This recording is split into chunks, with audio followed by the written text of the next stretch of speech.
Maryam tuh menderita pas lagi hamil dan melahirkan.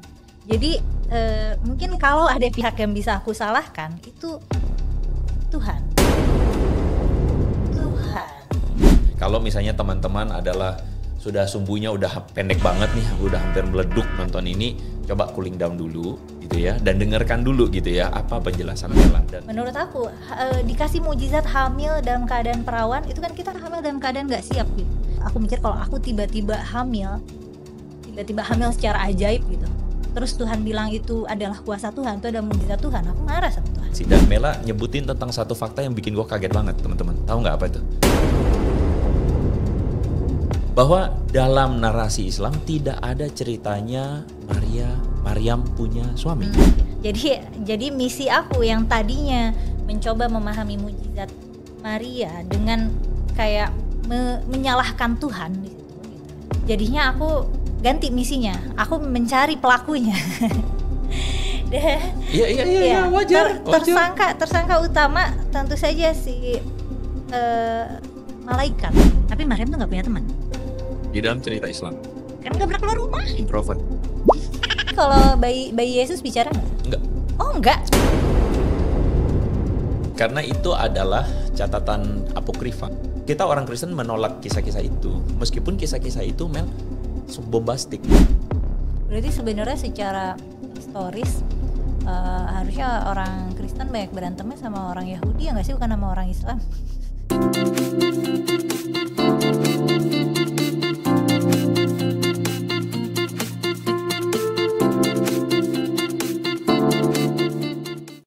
Selamat datang di channel Andre Tunggal, dan kali ini gue happy banget karena gue ditemani oleh seorang yang sudah lama di request sama teman-teman, sama subscriber, sama orang-orang. Kapan lu undang Forbidden Question atau Kumaila Hakimah? And I present you Kumaila Hakimah.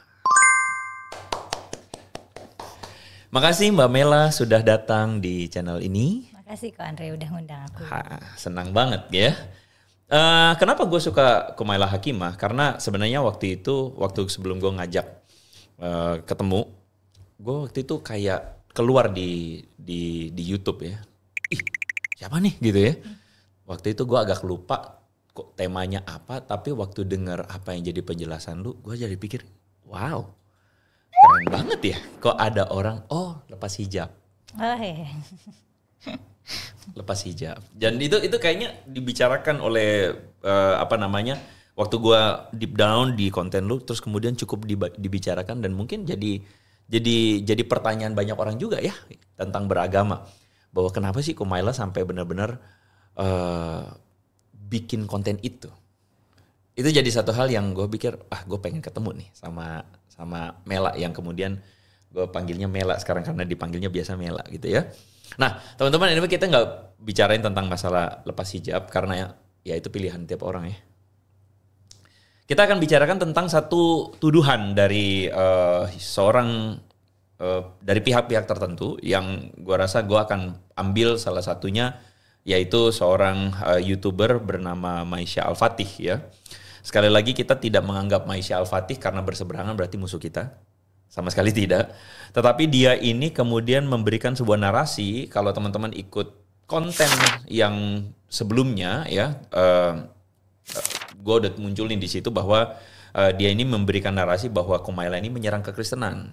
Gitu. Kumaila ini sedang melakukan ujaran kebencian terhadap kekristenan karena Kumaila ini mengklaim bahwa Maria ini dihamili. Gue nggak suka tuh pakai kata itu ya. Ya aku juga nggak suka pakai. Gak suka. Aku juga nggak suka. Nggak suka. Tapi teman-teman, untuk supaya kita tidak omon-omon doang ya, teman-teman, kita akan lihat klipnya seperti ini.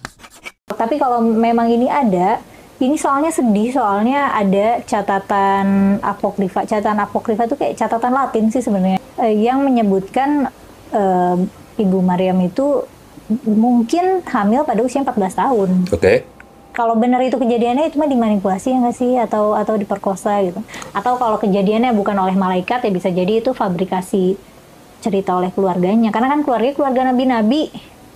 Kalau misalnya ini satu anggota perempuan terus hamil kan nanti geger, dan emang geger kan. Oke, kalian sudah menyimak? Ini bukan hanya orang-orang Nasrani saja yang tersinggung. Kita umat Islam pun juga tersinggung. Dikatakan Bunda Maria ini, kalau tidak malaikat yang menghamilinya, pasti diperkosa. Kata Kumela ini, dia adalah keluarga dari para nabi, maka ceritanya dimanipulasi, dikarang-karang ceritanya. Dikatakan oleh Kumela ini, sebetulnya dia ini adalah anak haram, Yesus ini, diperkosa. Mel, gimana tuh Mel?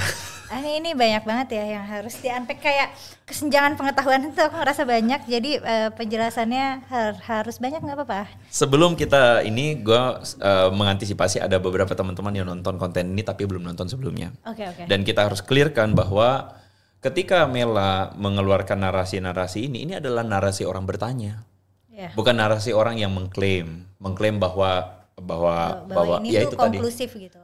Ini bukan sebuah konklusi, tapi ini adalah narasi bertanya. Jadi kalau misalnya teman-teman adalah sudah sumbunya udah pendek banget nih, udah hampir meleduk nonton ini, coba cooling down dulu gitu ya, dan dengarkan dulu gitu ya apa penjelasan Mela. Dan saya juga yakin bahwa teman-teman yang Kristen dalam hal ini yang dianggap agamanya dihina, itu juga pengen tahu Mel, sebenarnya gimana sih proses perjalanan ini. Sampai-sampai Mela ada video begituan terus dinarasikan, wah ini nyerang Nasrani gitu dan sebagainya. Iya.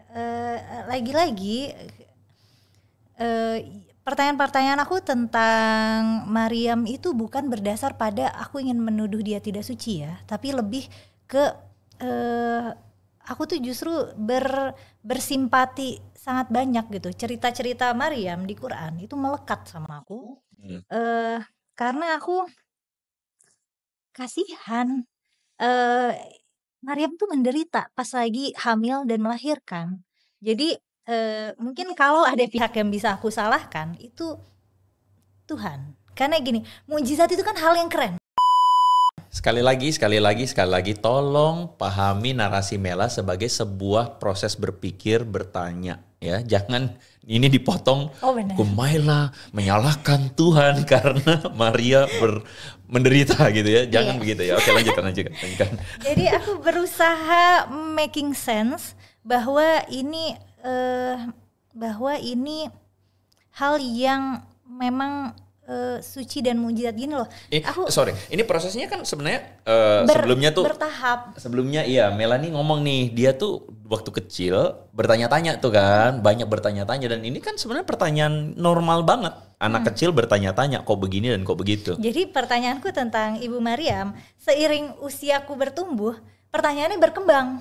Itu kira-kira di usia berapa atau karena kan aku hafal Quran sejak kecil ya, Ko Andre. Jadi 12 ya? 12 selesainya gitu. 12 maksudnya bisa disimak duduk gitu. Bisa disimak dalam sekali duduk maksudku. Nah, terus kan seiring waktu juga di dalam pendidikan aku kan belajar bahasa Arab Qurani gitu. Jadi semakin dalam pemahamanku tentang ayat-ayat Quran, semakin banyak juga pertanyaan-pertanyaan lanjutan. Dan bukan cuma pemahaman tentang Al-Quran ya, pengalaman tentang bagaimana perempuan bisa hamil, bagaimana perempuan bisa puber, bagaimana rasanya menjadi perempuan. Tadinya sebagai anak-anak, aku nggak paham konsep kesucian dan keperawanan. Apakah waktu itu proses untuk memahami cerita tentang Siti Maryam ya, adalah dari apa yang diceritakan di ceramah, Mel? Atau baca tafsir kamu? Aku baca karena Maryam meskipun tokoh yang penting dalam ajaran Islam itu tidak sesentral itu untuk sering diceramahin gitu. Oke. Jadi aku itu lebih ke kelekatan personal aku sih. Jadi aku tuh kasihan. Jadi nabi-nabi yang lain itu mujizatnya keren, kayak mujizatnya powerful. Sedangkan Maryam kenapa dikasih kehamilan yang tidak dia inginkan. Masuk akal ya pertanyaannya ya. Iya benar. Okay. Aku melihat Ibu Maryam sebagai perempuan gitu. Dan dia tuh sangat menjaga diri loh. Dia tidak membiarkan laki-laki menyentuh dia gitu. Tapi Tuhan menunjukkan kuasanya dengan membuat beliau hamil. Dan ketika dalam kehamilannya kan dia menderita. Dia dikucilkan warga. Dia dicaci maki. Dan kemudian melahirkannya dia harus menjauh dari kota. Dan hamil sendirian, dan dia lemes, dia cuma dikasih makan korma yang jatuh dari tempat dia bersandar. Aduh, aku pengen nangis aja. Padahal ketika dia beribadah di mihrabnya, Tuhan tuh memfasilitasi dia dengan dengan hidangan yang wah gitu. Itu Maryam ini diceritakan beribadah di mihrab itu di rumahnya dia atau di rumah di rumah dia. Di rumah dia. Dia memang diasuh oleh pokoknya dia sekeluarga dengan Yahya dan Zakaria. Dia anaknya Imron dan sekeluarga sama Yahya sama Zakaria. Aku nggak tahu apakah itu sama dengan Maria dalam tradisi. Ini menarik nanti untuk kita bahas karena di dalam kekristenan itu sebenarnya yang memang gue pelajarin dari tradisi Islam kan disebutkan Maryam ini adalah anak Imran saudara Harun. Apa ini yang Maryam. Ini di saudara Harun itu dituliskan di Quran. Oh iya betul. Betul ya. Nah sebenarnya menurut perspektif kita orang Kristen bahwa sebenarnya ini ada sebuah anakronistik, ketidakselarasan dengan sejarah. Di mana Miriam yang dimaksud tentang saudara Harun dan anak Imran itu adalah Miriam saudara Musa dan Harun. Iya. Yang kisahnya terjadi 1400 tahun. Kalau Miriam yang itu ada di Perjanjian Lama. Iya. Nah, tapi kalau makanya ini juga jadi masalah di scholar tafsir. Jadi mereka ada yang mengkompromikannya dengan narasi maksudnya ukhta Harun, maksudnya saudara Harun itu bukan saudara biologis, saudara tapi langsung. Iya, tapi maksudnya sesama orang saleh gitu. Ya, itu kata Ibnu Katsir yang gue baca tuh. Ya. Komprominya begitu. Dan ya itu makanya, jadi identitas tentang Maria, ibu Yesus itu kan 1400 tahun berbeda dengan Miriam yang adalah anak Amran, saudara Harun, saudara Musa. Jadi Maria ini adalah dari keturunan Daud dan memang bersaudara dengan Elizabeth, kerabat, tapi tidak tinggal dengan Elizabeth. Elizabeth ini punya anak Yohanes Pembaptis, Yahya. Begitu yang mungkin mau di-refer kepada itu. Kira-kira nyambung-nyambungnya begitu. Miripnya begitu ya. Jadi aku teman-teman boleh menganggap misalnya dua Maryam ini adalah dua yang berbeda, tapi aku ketika mencari tahu aku menganggap ini adalah pelengkap satu sama lain gitu. Gak apa-apa. Maksudnya kan ini kan kita kan sama-sama saling belajar dan apa yang Mela sampaikan kan dari perspektif Islam gitu kan. Dan waktu itu aku tuh dan Ibu Maryam ini ketika melahirkan dia tuh minta mati loh ke Tuhan. Dia bilang kayak ya laitani mitu qabla hadza wa kuntu nasiyan mansiya gitu. Andai saja aku mati dan dilupakan oleh orang-orang. Itu berarti dia menderita banget. Dia tuh pengen orang-orang gak ada ingat sama dia karena sekampung itu menghujat dia karena dia hamil dengan kehamilan yang tidak dia inginkan. Terus kan masalah hujatannya juga dia adalah anggota keluarga dari para nabi. Jadi menurut aku saat itu tuduhanku aku layangkan ke Tuhan kayak mukjizat, jadi kayak Tuhan ingin menunjukkan kuasanya. Boleh tahu nggak itu umur berapa? Mungkin SMP ya atau SMA-an gitu. Oke, sorry, lanjutkan. Tapi bagian itu juga aku nggak bisa nggak ada tempat bertanya yang gimana-gimana karena lagi-lagi Ibu Maryam tuh bukan tokoh yang sesentral itu kan di Islam. Maksudnya nggak ada yang terlalu memedulikan secara detail gitu. Dan iya itu ketika aku sudah paham, aku menganggap itu tidak adil ketika aku sudah paham bagaimana perempuan bisa hamil. Masuk akal. Masuk akal. Menurut aku dikasih mukjizat hamil dalam keadaan perawan itu kan kita hamil dalam keadaan nggak siap gitu. Kalau misalnya aku yang waktu SMP atau mungkin SMA saat itu aku mikir kalau aku tiba-tiba hamil secara ajaib gitu. Terus Tuhan bilang itu adalah kuasa Tuhan, itu ada mukjizat Tuhan, aku marah sama Tuhan. Karena sama society dijauhin, diomongin gitu. Betul. Sedangkan misalnya nabi-nabi lain yang mukjizatnya keren-keren kan ketika perform mukjizatnya dia langsung gain respect gitu, secara otomatis. Semua orang pada mengagumi. Kok begini? Iya, tapi kenapa giliran Ibu Maryam itu begini dan perempuan suci yang diberi mukjizat kan dalam narasi Quran kayaknya memang cuma Maryam deh. Bisa jadi aku salah. Dalam narasi Islam ya. Dalam narasi Islam gitu. Jadi maksudnya mukjizat itu karena tanpa suami. Iya, maksudnya ini karena tanpa dibuahkan gitu. Jadi aku merasa apa ya? Kenapa kesuciannya perempuan itu dinilai dengan keperawanannya itu gitu. Dan sementara kan nabi-nabi lain punya istri banyak, nggak masalah, tidak melukai kesucian dirinya sebagai nabi gitu. Tapi kenapa buat Maryam itu? Ini kalau kita mau bahas topik satu lagi menarik, tapi oke, gue berusaha untuk jaga. Tadi sebelum obrol-obrol sebenarnya kita ada sedikit briefing untuk kemudian menyamakan frekuensi. Dan Mela nyebutin tentang satu fakta yang bikin gue kaget banget, teman-teman. Tahu nggak apa itu? Bahwa dalam narasi Islam tidak ada ceritanya Maryam punya suami. Iya. Karena Dan itu bikin Mela, silakan. Iya benar. Gimana ceritanya tuh sampai? Jadi ya memang Maryam itu tidak punya suami ya sampai Isa lahir. Sampai Isa lahir dan seterusnya, sepanjang hidupnya tidak bersuami. Kalau Pasti dalam narasi Islam, aku rasa itu narasi yang dikonfirmasi banyak scholar Islam ya. Makanya aku pada suatu hari gitu aku ngelihat ada gambar interior gereja Katolik. Kan gereja Katolik itu biasanya interiornya nyeni banget gitu ya. Nah, begitu aku lihat ada patung Ibu Maria, sebelahnya ada laki-lakinya gitu. Terus tapi ada bayinya. Tadinya aku kira laki-lakinya itu Yesus gitu. Tapi Ibu Maria gendong bayi gitu atau anak kecil. Terus aku nanya, ini siapa gitu. Itu Santo Yosef. Siapa gitu. Suaminya Maria gitu. Terus aku kayak, kok punya suami sih? Karena kalau di Quran tuh tidak ada itu. Lebih ke sebenarnya tidak secara eksplisit dijelaskan begitu, tapi ada narasi mungkin disebutkan 2 kali di Quran, ada kayak rahimnya, sebenarnya sih secara literal sebutnya kemaluannya ya, disucikan gitu loh. Farjaha, pakai kata betul, farjaha. Ahsanat farjaha gitu. Makanya ketika dia hamil itu ruh itu fanafakna, betul ditiupkan. Nah, jadi karena dia sudah dimuliakan ya, dan kemuliaan itu adalah tidak disentuh laki-laki.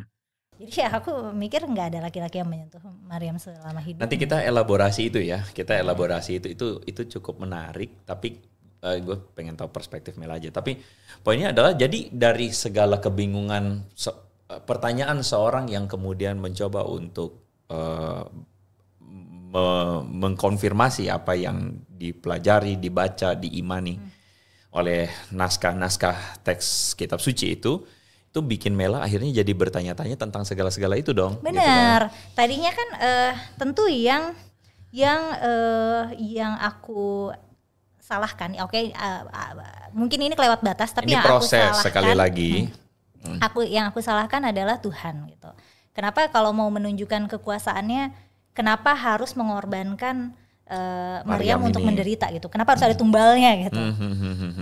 Terus setelah dewasa jadi muncul cerita spekulatif di kepalaku gitu. Misalnya andai ada temanku datang ke aku, dia bilang dia hamil tanpa pernah disentuh laki-laki, aku akan nggak percaya. Aku akan berasumsi dia bohong atau dia tidak in the right state of mind. Oke, menarik. Dan itu wajar. Iya. Menurut aku itu wajar, bahkan bukan hanya pada zaman hari ini, tapi juga pada zaman waktu itu pun. Iya, itu makanya Maryam diserang sebegitu rupa gitu, karena orang pasti nggak percaya gitu. Kenapa lagi-lagi kenapa Tuhan memberikan, kan mukjizat itu supaya orang percaya. Ya. Tapi mukjizatnya Maryam ini sangat sulit untuk dipercaya. Gitu. Ya. Sebenarnya gini ya, di dalam narasi Kristen, sebenarnya ada sebuah indikasi kuat bahwa memang pada akhirnya ada sebuah cerita yang beredar negatif tentang Yesus Kristus dan Maria ibunya. Misalnya di Yohanes pasal 8 kita akan menemukan bahwa para ahli Taurat itu seakan-akan nyindir Tuhan Yesus dan mereka bilang, kita ini bukan anak zina loh. Kita bukan anak jinah loh. Kita ini anak-anak Abraham gitu. Jadi maksudnya seakan-akan itu memberikan satu indikasi bahwa memang Yesus itu dianggap sebagai anak hasil jinah. Bagi orang-orang yang tidak percaya bahwa itu kelahiran tanpa. Iya. Sekali lagi, baik Muslim maupun Kristen, let's say gue pakai kata ini, harus percaya bahwa ini mujizat, harus percaya kan bahwa gue pakai kata ini untuk sementara, bahwa Maria itu hamil bukan karena ada seorang pria yang melakukan aktivitas biologis untuk menghamili Maria, tetapi itu terjadi secara miraculous. Ya itu aja gitu kan. Dan memang di dalam kekristenan itu gue konfirmasi bahwa memang orang-orang Yahudi itu tidak bisa menerima itu, dan itu wajar karena ya kalau tadi Mela bilang kalau sekarang ada temennya yang datang bilang dia hamil tanpa ada seorang pria yang menghamilinya, itu kan jadi nggak percaya kita. Iya, aku akan sangat khawatir sama temanku yang itu, dan aku akan nemenin dia ke Psikiater, dokter kandungan sekaligus ke psikiater. dua-duanya. Kayak dua-duanya. Gue rasa itu respon yang benar. Itu respon yang benar. Karena sekali lagi ya, maksudnya makanya teman-teman apa yang Mela omongkan ini itu membantu kita untuk mengerti kenapa dia bertanya-tanya seperti itu tadi. Yang seperti di video tadi itu. Terus oke, spekulasi. Oke. Ketika aku sudah mampu untuk membuat skenario kayak gitu di kepalaku, aku jadi mikir kayak bagaimana kalau yang terjadi ke Maryam itu bukan keajaiban gitu. Tapi Maryam ini kan, kisah Maryam itu yang aku baca kayak berulang-ulang gitu. Karena aku sangat kesulitan untuk making sense of the story gitu. Kemudian aku menggunakan spekulasi narasi itu untuk pembacaanku terhadap kisah Maryam. Nah, oke, berarti kan kalau misalnya aku sampai pada kecurigaan itu, berarti ada tersangkanya dong. Gitu. Harus ada yang ngelakuin dong, gitu kan, secara natural begitu. Dan kalau di Quran kan diceritakan Maryam itu nggak pernah keluar rumah, dia selalu beribadah. Tapi ada hari di mana dia mengasingkan diri dari keluarganya. Nggak dikasih tahu alasannya apa, tapi ada tafsiran yang bilang ya pengen menyendiri ya buat beribadah gitu. Nah terus tapi ketika dia sedang menyendiri, ada malaikat yang nyamperin dia, mengaku seorang malaikat, tapi berwujud pria ya. Dan malaikat itu memberi kabar bahwa Maria akan hamil. Langsung dong jadi tersangka pertama Jibril nih atau malaikat? Atau Jibril. Ini disebutnya Jibril atau malaikat di dalam teks? Roh Kudus. Sama Roh Kudus kan Jibril sama nggak kalau di Kristen? Kalau di Islam Roh Kudus itu dianggap Jibril. Iya. Ya itu yang gue tahu. Iya. Kalau di Kristen enggak. Oh gitu. Gabriel lain sama Roh Kudus, beda. Oh, dan Roh Kudus sama-sama nganterin wahyu, itu Gabriel. Kalau Roh Kudus tidak.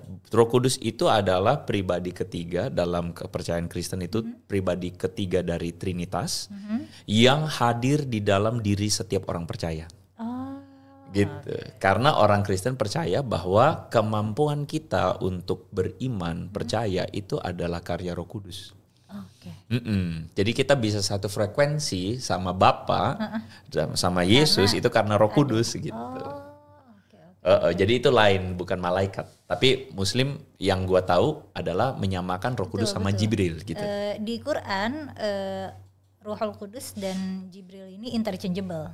Jadi ketika Roh Kudus disebut itu maksudnya Jibril, ketika Jibril disebut ya itu maksudnya juga Roh Kudus.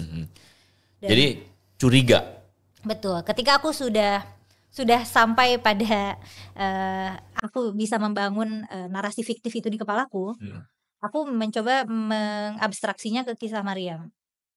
Jadi mencoba untuk seandainya begini, iya, gitu ya. Seandainya. Jadi tujuanku adalah ini agak ke kanak-kanakan ya, karena ini pertanyaan aku waktu remaja, dan yang sayangnya aku tidak bisa eksplor ke siapapun saat itu. Sayang banget. Dan jadi misi aku yang tadinya mencoba memahami mujizat Maria dengan kayak menyalahkan Tuhan di situ gitu ya. Jadinya aku ganti misinya, aku mencari pelakunya.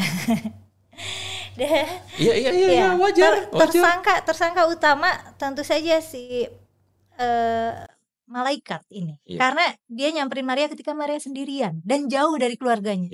Yang berarti nggak ada yang ngelindungin dia. Dan balik-balik, apakah balik-balik Maryam itu bawa Isa atau balik-balik Maria hamil? Balik-balik hamil. Balik-balik hamil, oke.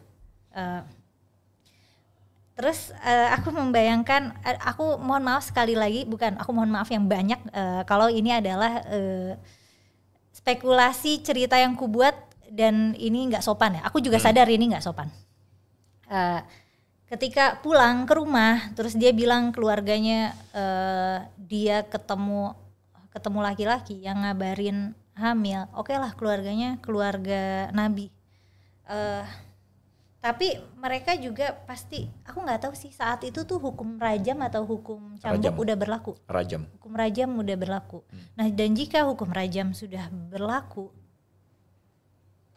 nih lagi-lagi aku menempatkan ini di kondisi orang lain. Anggaplah aku punya anggota keluarga yang dia pergi jauh dari rumah, jauh dari rumah, pulang-pulang hamil. Aku akan berusaha melindungi dia supaya dia nggak kena hukuman rajam. Dan aku mungkin akan membuat cerita bagaimana supaya dia tidak mendapat hukuman itu, akan membela dia. Jadi ini lagi-lagi jadi tuduhan selanjutnya ya. Jadi bisa jadi keluarganya spekulasi, ini Mel. betul ini kecurigaan. Gue merasa gini ya, gue mengafirmasi bahwa lu nggak perlu merasa bahwa lu menuduh. Nah iya itu. Nggak perlu merasa begitu. Kalau ada orang yang baper lalu menganggap bahwa lu sedang menuduh sesuatu, menurut gue itu baper aja gitu loh. Maksudnya nggak perlu lu merasa terintimidasi gitu. Karena kan aku merasa cerita Maryam ini nggak komplit ya. Jadi aku berusaha mengkomplit-komplitkan supaya masuk missing akal link-nya gitu. gimana gitu. Iya. Jadi bisa jadi gitu. Anggaplah jika kita mengeluarkan faktor keajaiban gitu. Kita melihat secara naturalis saja gitu. Apa yang melihat secara bagaimana hukum alam berlaku gitu. Jadi mengeksklud bagian ilahiyah di cerita ini. Jadi keluarganya Maryam itu konspirasi, mereka bekerja sama untuk melindungi Maryam dari persekusi publik dan membuat cerita ini anak Tuhan gitu. Ini mujizat Tuhan gitu. Lagi-lagi ini bukan dengan tuduhan tendensius ya. Justru ini adalah inian simpatik gitu. Karena kemudian aku jadi nyari tahu dong waktu itu Maryam umurnya berapa ya gitu. Sebentar, simpatik. Sebenarnya di satu sisi boleh nggak kalau ada orang bilang begini, sebenarnya Mela tuh lagi berusaha untuk mencoba untuk menghubungkan antara keberadaan let's say dalam hal ini adalah Allah yang memang menginginkan mujizat itu terjadi. Tetapi Mela kan bertanya, kok Maria menderita ya? Kok dihukum ya? Kok dituduh ya? Harusnya kok kan buruk mujizat ya? itu super power buat Betul. dia. Jadi sebenarnya Mela berusaha untuk membela keberadaan Allah yang punya maksud dengan realita bahwa Maria sedang menderita. Dan Mela berusaha menghubungkan itu dengan cara nggak harusnya sih narasi ini harus dibela, ada rasionalitasnya gitu. Iya dong. Iya. Jadi sebenarnya dalam satu sisi tertentu sebenarnya waktu itu Mela sedang berusaha untuk mencoba menjadikan kisah ini masuk akal. Iya. Nah, dan dalam prosesnya supaya ini kan jadi gantung nih, aku tidak mendapat closure yang oke. Jadi ya udah, mari kita exclude dulu kekuasaan Tuhan gitu dan kehendak Tuhan dan keajaiban gitu. Jadinya masuk ke narasi ada andil laki-laki di situ. Nah, aku jadinya masuk pada spekulasi yang kayak gitu. Dan kalau bukan malaikat, ini lagi-lagi versi Maryam Islam ya. Aku nggak tahu apakah Maryam di Kristen punya banyak teman apa gimana. Tapi Maryam tuh nggak punya teman. Di dalam cerita Islam. Kan nggak pernah keluar rumah. Introvert. Nggak pernah keluar rumah, nggak pernah ketemu laki-laki. Jadi satu-satunya lelaki selain keluarga yang pernah dia temui adalah malaikat. Nah udah gitu dia, kalau misalnya pelakunya bukan malaikat, bentar dia pergi ke arah timur. Ke arah timur tuh biasanya diartikan syarqiyah tuh diartikan Baitul Maqdis. Aku nggak tahu rumahnya di mana sih, rumahnya Maryam Nazaret. Pokoknya ke arah timur Baitul Maqdis. Aku nggak tahu apakah Nazaret itu ini di utara, di okay. Galilea. Jadi kalau misalnya ke timur itu ke Baitul Maqdis, enggak, karena Baitul Maqdis itu kalau yang dimaksudkan adalah Yerusalem itu ke selatan. Oh gitu. Kalau Tapi ke timur berarti larinya ke daerah Iya, seberang Yordan, kalau di seberang Galilea. kalau di Quran itu disebutnya Maryam ke timur. Menyendirinya dia ke daerah timur, dan biasanya Syarqiyah ini diartikan sebagai Baitul Maqdis ya. Nah, aku juga ngecek peta-peta gitu, tapi aku sebenarnya sebagaimana stereotip perempuan ya, aku kesulitan baca peta. Terima kasih konfirmasinya. Nah, Oke. Dan kalau misalnya kita mau bebaskan malaikat ini dari tuduhan, pelaku yang tersisa, kalau kita mau berpikir secara deduktif ya, pelaku yang tersisa keluarganya. Iya sih. Dan kemudian aku jadi nyari tahu kan, sebenarnya Maryam tuh umurnya berapa gitu. Maksudnya dia sudah sedewasa apa untuk bisa menanggung mukjizat itu gitu. Oh, oke. Secara psikologi. Iya. Menanggung mukjizat. Secara psikologi dan secara ketubuhan tentunya ya. Kemudian aku nggak nemu tuh yang nyebut usia Maryam, kecuali aku waktu itu nyebut kayak catatan apokrifa, kayak catatan Latin. Ada yang nyebut Maryam usianya 14 atau mungkin 14. Entahkah itu Toledot Yesu atau mungkin itu di Talmud Babilonia ya, mungkin ya. Jadi gue juga nggak terlalu memeriksa itu, tapi poinnya adalah simpang siur karena memang tidak dikasih tahu clear. Dan aku juga tidak punya kemampuan yang secara akademik bagaimana cara membaca manuskrip itu ya. Jadi sebenarnya teman-teman, kalau teman-teman mendengar cerita apa yang tadi Mela baru bagiin, gue cuma menempatkan diri sebagai orang yang kemudian memahami bahwa ini adalah proses mengerti, proses rasionalisasi, proses untuk kemudian menemukan missing link dari apa yang jadi pertanyaan-pertanyaan seorang Mela. Jadi untuk kemudian mengklaim bahwa Mela ini menista, menghina Bunda Maria, kayaknya too far ya. Kejauhan, iya. Sangat kejauhan banget. Justru aku sangat invest pada cerita Ibu Maria karena seiring usiaku aku semakin bisa memahami penderitaannya ya gitu. Dan gue bisa pastikan bahwa orang Kristen tidak ada yang kemudian baperan dan menganggap Mela sedang menista Bunda Maria. Terima kasih konversi. Dan dia dalam hal ini too far ketika dia bilang apa, bahwa ini kan orang Kristen menganggap anak Tuhan, masa ini jadi anak malaikat gitu. Masalahnya adalah ini yang jadi masalah yang kita selalu susah ya. Susah itu dalam arti yang kita selalu risaukan karena kelompok ini atau mereka yang menyebut dirinya sebagian kelompok dari Muslim ini salah paham tentang apa arti anak Tuhan atau anak Allah yang disematkan kepada ajaran kekristenan. Orang Kristen percaya Yesus adalah anak Allah. Karena anak Allah itu bukan berarti Allah beranak. Anak Allah itu bukan berarti Allah dalam hal ini Tuhan itu punya istri lalu punya anak. Dan itu tidak seperti itu. Misalnya kata anak Allah ini kata-kata yang sifatnya tuh makna simbolikal. Misalnya kalau kita bilang anak kunci.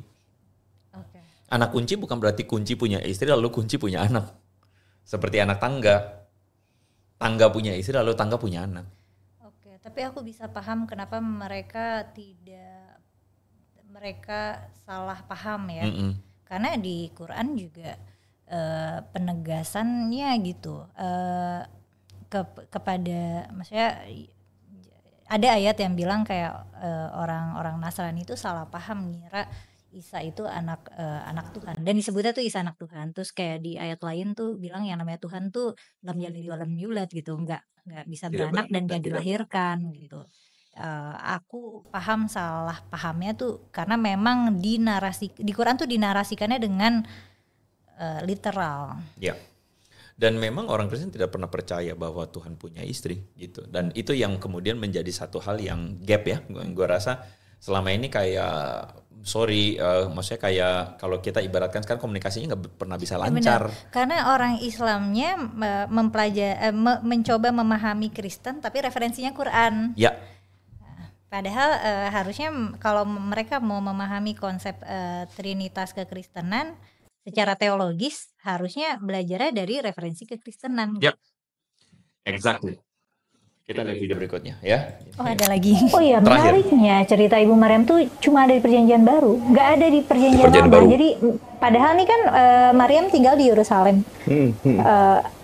Aku curiganya tadinya akan ada banyak catatan Ibrani, manuskrip Ibrani, akan ada di Perjanjian Lama juga cerita tentang Ibu Maria, tapi ternyata nggak ada. Kalau kalian tidak mampu menjawab Kumela ini, serahkan video ini atau di-share video ini kepada pendeta-pendeta kalian yang menurut kalian mampu menjawabnya. Atau mau saya bantu jawabnya? Oke, saya akan jawab. Di dalam Al-Quran, Bunda Maria ini adalah wanita suci. Kami meyakini Bunda Maria ini adalah wanita suci yang tidak pernah tersentuh oleh laki-laki. Kami tidak pernah merendahkan Nabi Isa. Tapi secara tidak langsung, si Kumela ini menginjak-injak, bahkan menjatuhkan Nabi Isa alaihissalam dengan ibunya, Bunda Maria. Ini kan gila, teman-teman. Kami saja orang Muslim tersinggung dengan perkataan Kumela ini. Apalagi kalian yang menuhankan Nabi Isa alaihissalam. Gue tertarik dengan kata terinjak-injak. Nah ini sekali lagi ya. Kita orang Kristen tidak merasa terinjak-injak gitu. Dan kenapa narasinya memang harus merasa kayak seakan-akan Mela ini menginjak-injak gitu. Ya itu yang sebenarnya jadi konfirmasi sekaligus klarifikasi dari orang Kristen nih buat Mela gitu ya. Karena nggak perlulah begitu. Karena kan proses bertanya itu proses yang oke, dan justru orang yang bertanya kan harusnya diarahkan. Bukan orang yang bertanya lalu kemudian apa tuh? Dibungkam, di framing. Dibikin berjilid-jilid ya. Jadi Mela tadi kan maksudnya gini ya, dia bilang kan ada Mela tadi bilang bahwa PL, PB nggak ketemu di PL. PL itu Perjanjian Lama. Nah, Perjanjian Lama, sorry. Terus kemudian narasi itu kemudian dianggap kan kemudian proses Mela akhirnya memahami bahwa akhirnya cari nih bagaimana missing linknya bisa disatuin. Iya betul. Ya. Karena memang kan kalau di Alkitab itu Perjanjian Lama kan memang sudah selesai ditulis. Dan Abad ditulisnya ketiga kan sebelum sebenarnya Masehi. jauh betul. Kalau ke bagian itu aku aware, tapi aku berharap mendapatkan nubuat-nubuat di situ gitu. Oh, Dan aku iya. cuma ada ya nggak sih kayak satu ayat yang nyebut maksudnya nanti akan ada lahir dari Anak darah itu perawan akan hidup. mengandung dan Tapi melahirkan. tidak, maksudnya itu nubuatnya masih terlalu generik gitu. Buatku maksudnya tidak memberikan informasi informasi yang cukup detail tentang Ibu Maryam. Ini kan tujuan aku di sini ini mencari puzzle Kredibilitas, pieces. ya. Iya. Aku sadar itu ditulis Perjanjian Lama tuh ditulis jauh dari sebelum Ibu Maryam hidup. Tapi kan nubuat-nubuat Yesus juga udah ada di situ kan.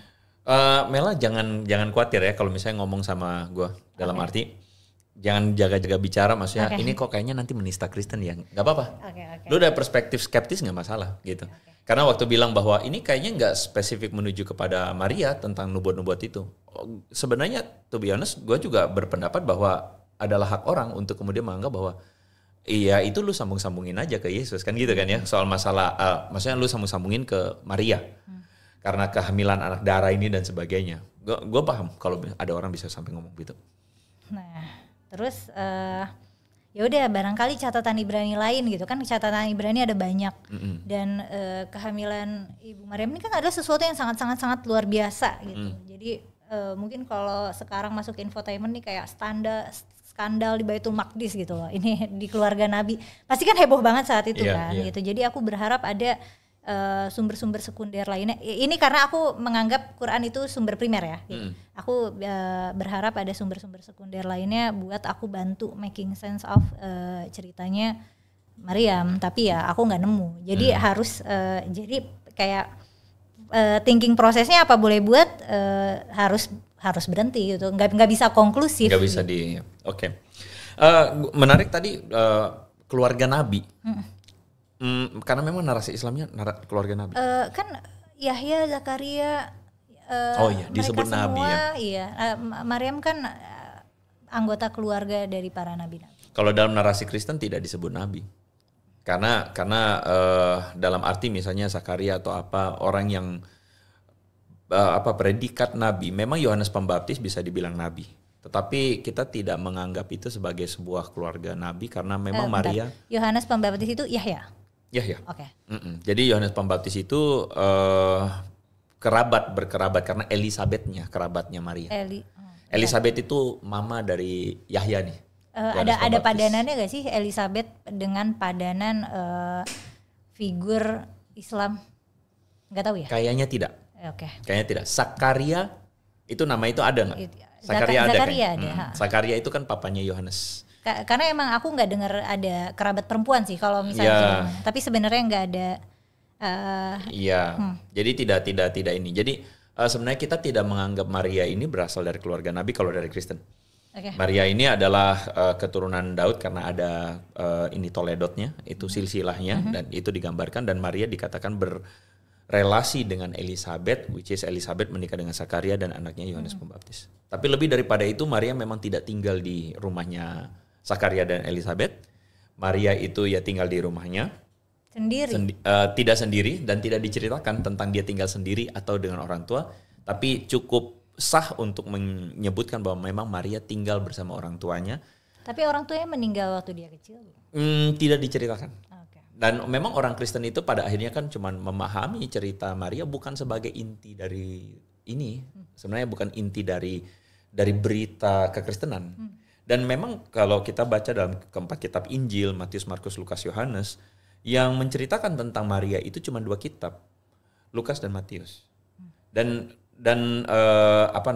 Lukas Yohanes atau Lukas Matius, sorry, gue nggak terlalu ini. Tapi poinnya adalah berita tentang Maria sebagai bunda atau ibu Yesus itu tidak jadi berita inti. Makanya di dalam kekristenan cerita Maria pun tidak terlalu banyak dan tidak didetilkan. Betul, karena memang bukan bermaksud untuk menjadi berita intinya. Lalu apakah cerita ini adalah sesuatu yang absah dalam arti rasionalitas di balik ini apa semua?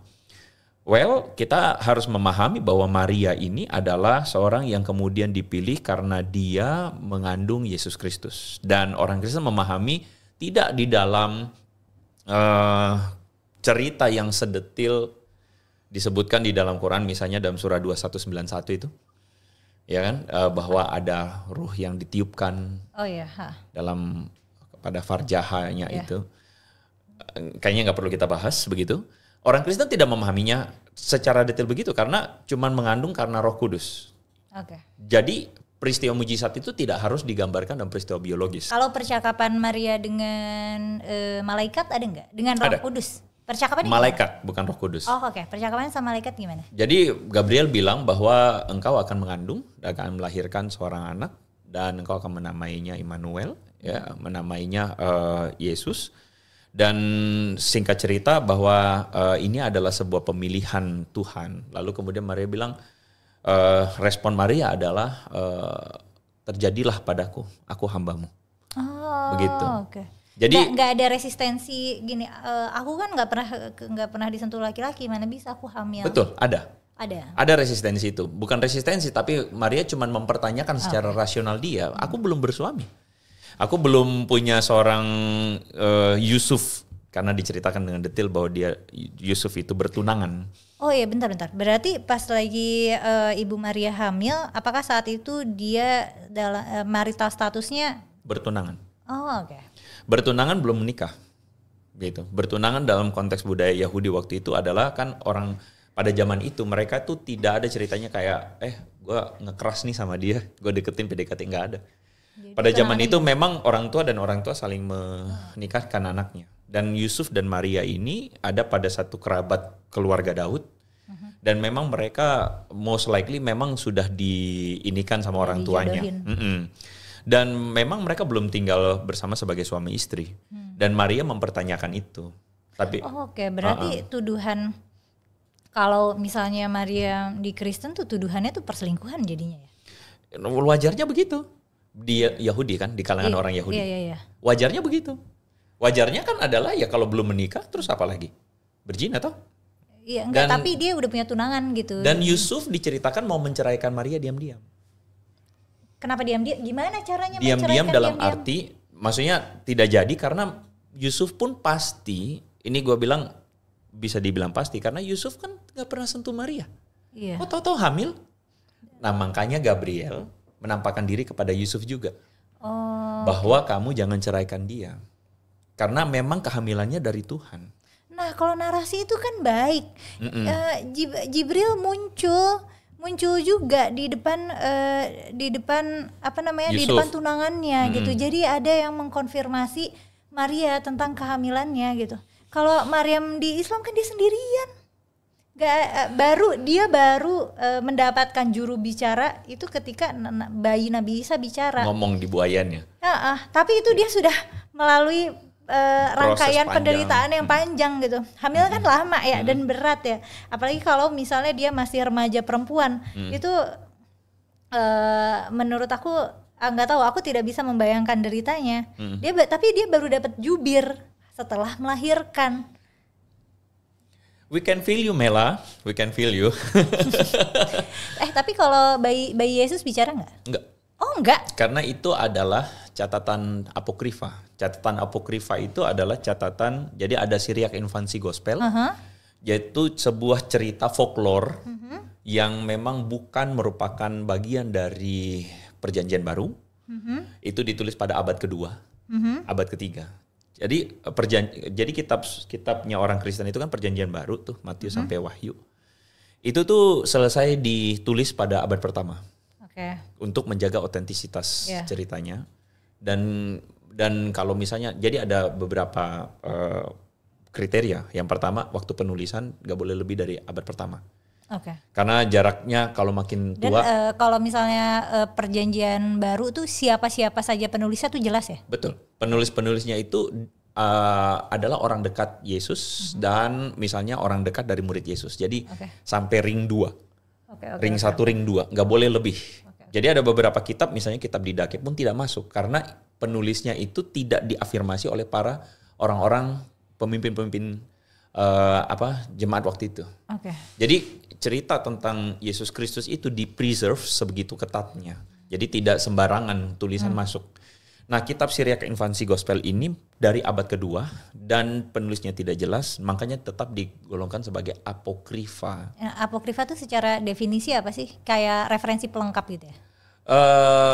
Apokrifa itu adalah kitab-kitab yang menyaru sebagai tulisan orang yang punya otoritas. Kalau berita kita sekarang itu apa sih? Hoax ya? Gimana sih? Hoax ya. Anggaplah kayak begitu.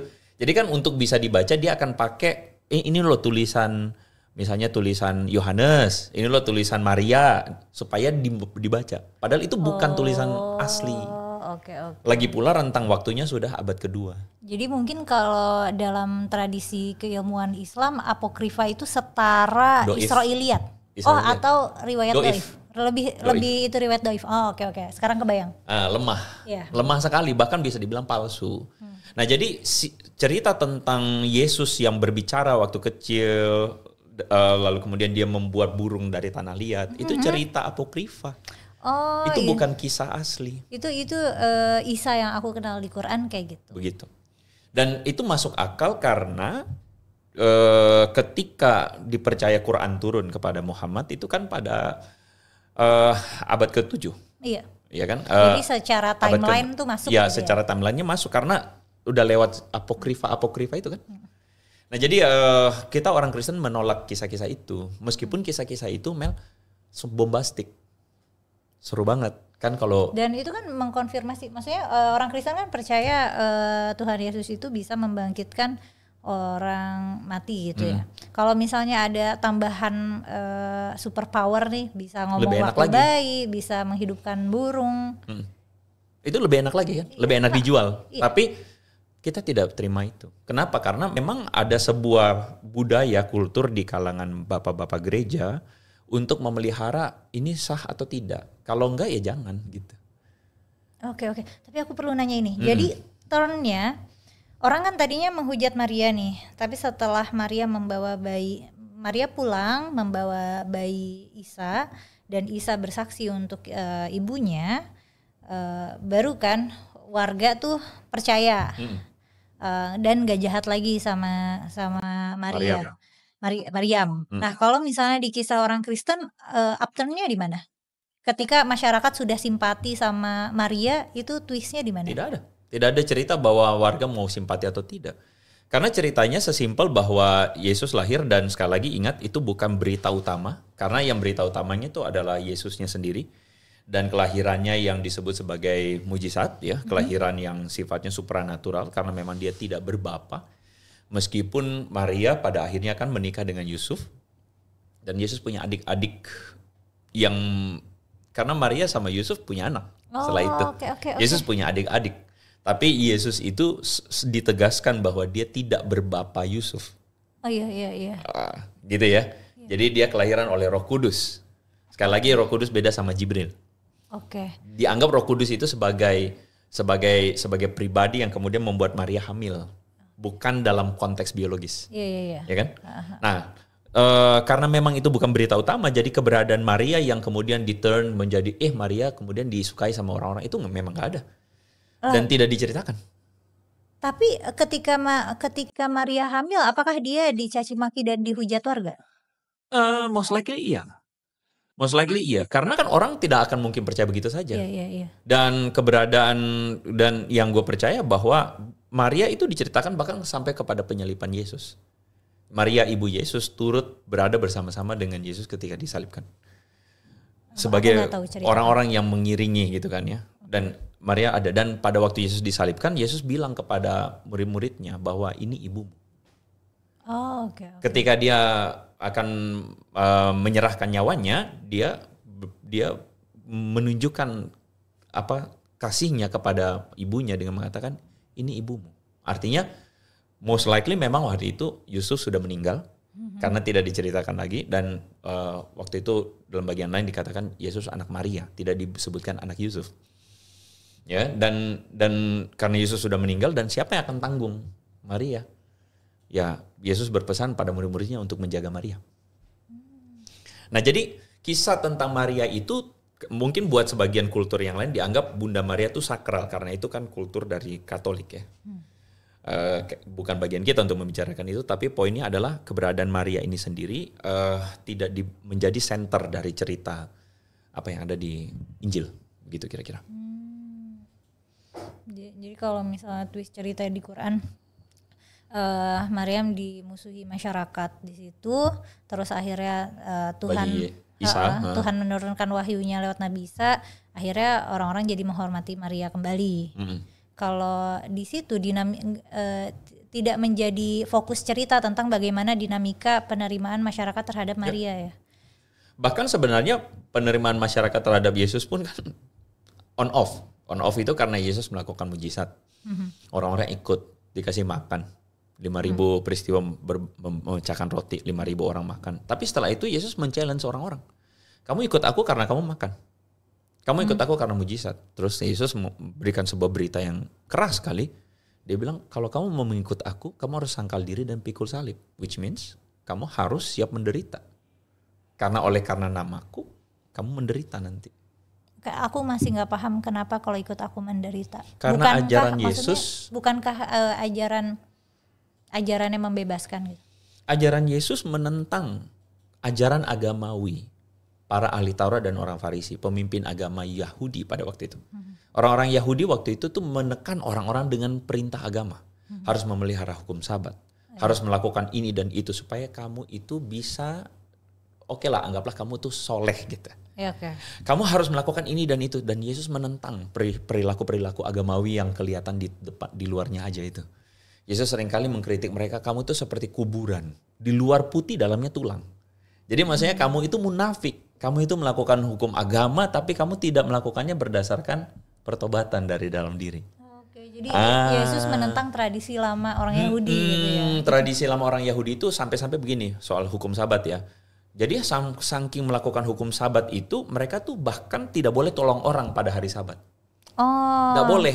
Dan itu jadi poin kritiknya Yesus juga? Iya. Yesus memberikan sebuah cerita, ada orang Yahudi yang sedang dirampok. Tapi kemudian lewat imam, lewat orang Farisi, mereka biarin. Kenapa? Karena kalau sentuh najis.